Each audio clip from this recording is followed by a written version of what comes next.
We are a family. We are Liverpool. This means more.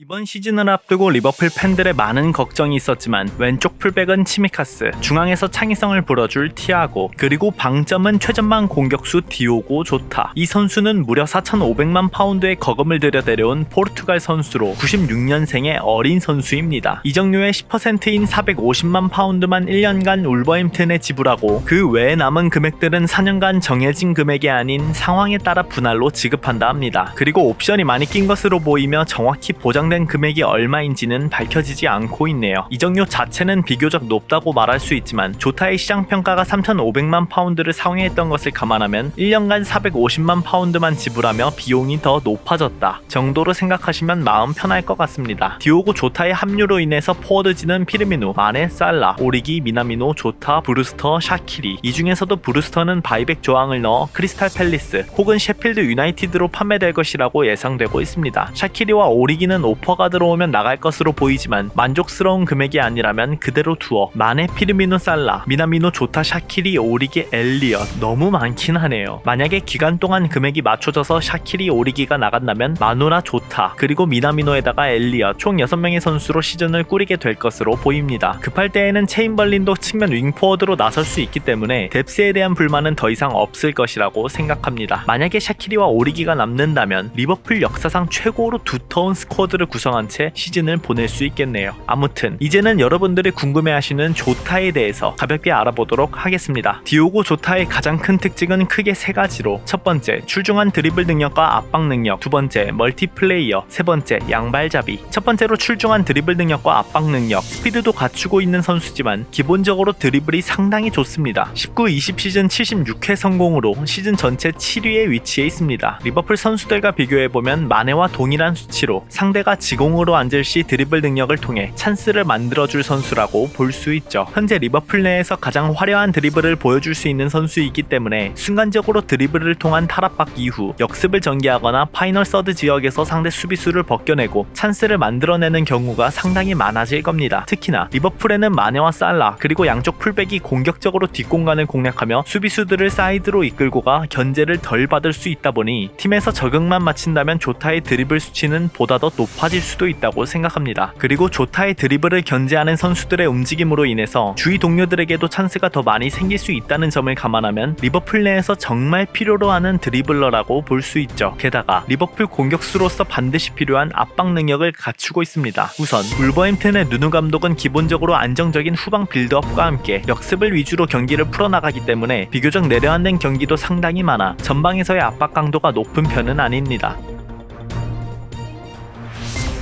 지난 시즌 전방에서의 압박 강도만 보더라도 전술적으로 비교적 내려앉아 역습을 위주로 하다 보니 상대 수비 지역에서의 압박 횟수는 비교적 낮을 수밖에 없죠. 하지만 미드필더 구역에서의 압박 시도 기록을 보면 이와 같이 상위권에 위치해 있습니다. 따라서 최전방 공격수를 제외한 측면 공격수들은 중앙으로 내려와서 압박을 하게 되는데 지난 시즌 조타의 압박 시도 기록을 보면 수비 지역까지 포함해서 압박 시도 자체가 많은 선수입니다. 그리고 이를 리버풀 3톱과 비교해보면 성공률에서는 차이를 보이지만 전방 위로 압박을 할 줄 아는 선수라 볼 수 있고 리버풀은 팀적으로 최전방에서부터 많은 숫자가 압박을 가져가기 때문에 성공률이나 압박 시도가 많이 늘어나 조타에게서 좋은 모습을 기대해도 될 것 같습니다. 압박이라는 게 수치로만 얘기할 수는 없지만 기본적으로 이런 데이터를 보인다는 것 자체만으로도 조타가 어떤 능력을 지녔는지 파악하셨을 거라 봅니다. 두 번째는 멀티플레이어. 조타의 주 포지션은 왼쪽 윙 포워드로 센터 포워드, 세컨 톱까지 맡을 수 있습니다. 따라서 4-3-3이든 4-2-3-1에서 나오든